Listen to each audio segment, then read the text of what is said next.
بسم اللہ الرحمن الرحیم۔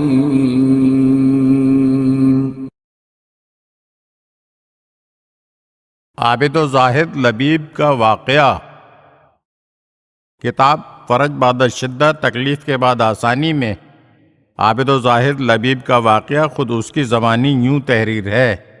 اپنی جوانی کے ایام میں ایک دن میں نے اپنے گھر میں سانپ دیکھا، پھر دیکھتے ہی دیکھتے وہ سانپ ایک بل میں گھس گیا۔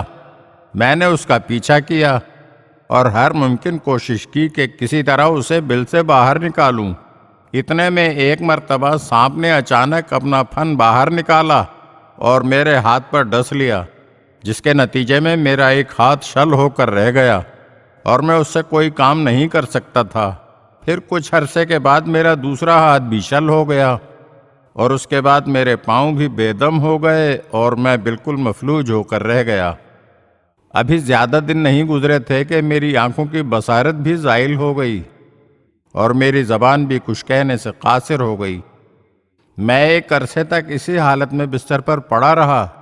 میرے تمام کے تمام حواس اور اعضاء و جوارح ناکارہ ہو چکے تھے، البتہ میری قوت سماعت اب بھی باقی تھی، جو میرے لیے وبال جان بنی ہوئی تھی۔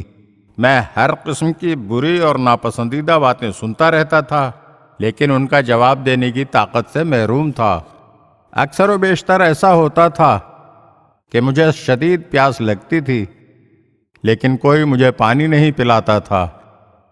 اس کے برعکس ایسا بھی ہوتا تھا کہ مجھے قطعاً پیاس کی کوئی ضرورت محسوس نہیں ہوتی تھی، لیکن پھر بھی زبردستی میرے حلق میں پانی ڈال دیا جاتا تھا اور میں اشارہ تک کرنے سے قاصر تھا۔ اسی طرح اکثر ایسا ہوتا تھا کہ میں بھوک کی شدت سے بلبلا رہا ہوتا تھا اور کوئی مجھے کھانا نہیں کھلاتا تھا، اور اس کے برعکس ایسا بھی ہوتا تھا کہ مجھے قطعاً بھوک نہ ہوتی تھی، لیکن پھر بھی زبردستی میرے منہ میں غذا ٹھونس دی جاتی تھی۔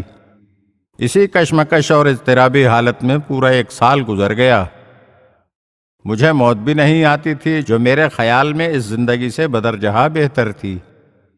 یہاں تک کہ ایک مرتبہ ایک عورت نے میری بیوی سے آ کر پوچھا، لبیب کا کیا حال ہے؟ اس نے کہا، نہ تو وہ ٹھیک ہوتا ہے کہ اسے آرام آ جائے، اور نہ ہی وہ مرتا ہے کہ ہمیں اس سے چھٹکارا اور سکون ملے۔ اس کے علاوہ میری بیوی نے اس عورت سے اور بھی بہت سی باتیں کی، جن سے میں نے سمجھ لیا کہ وہ اب مجھ سے تنگ آ چکی ہے اور اب میری موت اس کے لیے سکون کا باعث ثابت ہوگی۔ اس واقعے کے بعد میرا دل بالکل ٹوٹ گیا اور میں نے خود کو بالکل تنہا اور سب سے علیحدہ محسوس کرتے ہوئے پورے خضوع و خشوع کے ساتھ صدق دل سے دعا کی اور بارگاہ خداوندی میں اپنی صحت یا موت کا طالب ہوا۔ میری اس دعا کے فوراً بعد ہی میرے جسم کے تمام حصوں پر چوٹیں سی لگنے لگیں اور میرے پورے جسم میں شدید درد ہونے لگا، یہاں تک کہ رات ہو گئی اور آہستہ آہستہ میرا درد ختم ہو گیا۔ اس کے بعد مجھے نیند آ گئی۔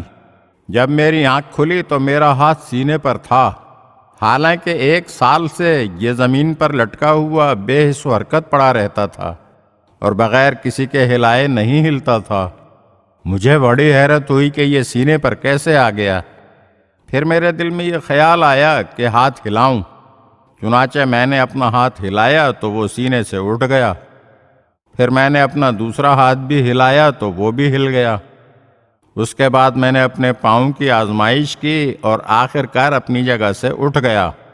بستر سے اتر کر گھر کے باہر صحن میں آیا اور آسمان پر نگاہ کی۔ پورے 1 سال بعد آج جب میں نے آسمان پر چمکتے ہوئے ستارے دیکھے تو قریب تھا کہ میں اس خوشی سے مر جاتا۔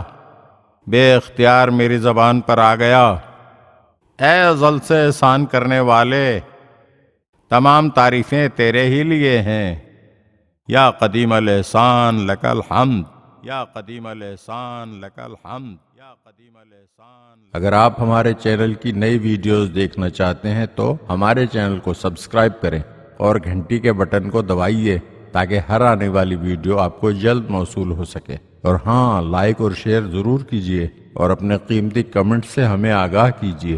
شکریہ۔